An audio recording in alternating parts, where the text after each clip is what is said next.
ఓం శ్రీ గురుభ్యో నమః.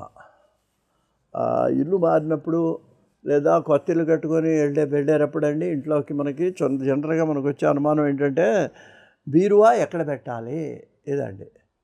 చాలామందికి మనకు తెలిసిందే అనుకోండి. మరి మరొకసారి చెప్తున్నాను, మనకి ఎక్కడ వీలుగా ఉంది ఆ ఇంట్లో గదిలోనే అక్కడ వీలుగా మాత్రం పెట్టుకోకూడదు.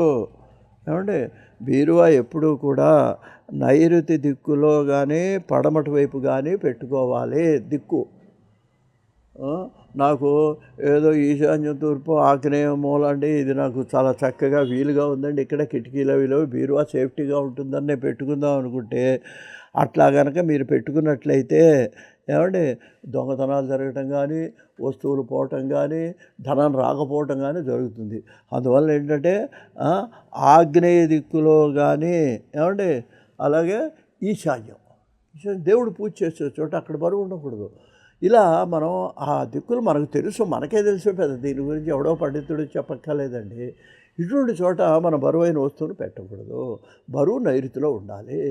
ఆ నైరుతిలో ఇంకా మనం పూర్వకాలంలోనండి పెద్ద పెద్ద పెంకుటిళ్ళల్లో అప్పుడు కూడా పల్లెటూళ్ళలో పడమటి గది అనేవాళ్ళండి. పడమటి గది అంటే చాలా సేఫ్టీగా కట్టుకుండేవాడు.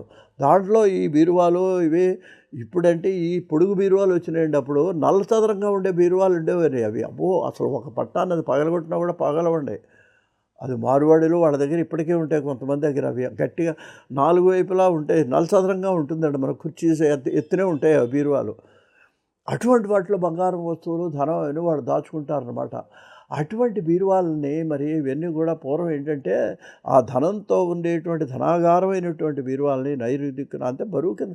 బరువు అంటే ఏమండి, అదేదో డబ్బు బరువా అని కాదు. బరువు అంటే అక్కడ ఏంటంటే ఆ డబ్బే బరువు, అంతే అది. అందుకని ఎలా ఏంటి జేబు బరువుగా ఉందంటాడు. బరువుగా ఉందంటే జేబులో ఏమన్నా 100-200 ఉన్నాయా అని అర్థం. అదే బరువు అనే కానీ ఏదో 4 ఇనప ముక్కలు వేసుకొని అవునుండవు నాకు చాలా బరువుగా ఉందనుకోవడం కాదు అక్కడ లెక్క. ధనం, బరువు అంటే ధనం, బరువు అంటే బంగారం.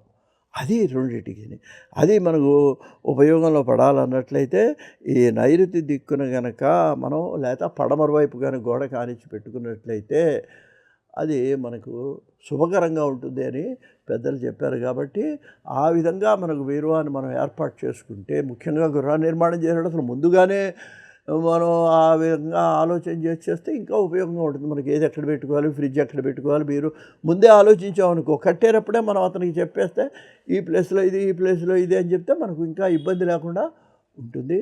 స్వస్తి.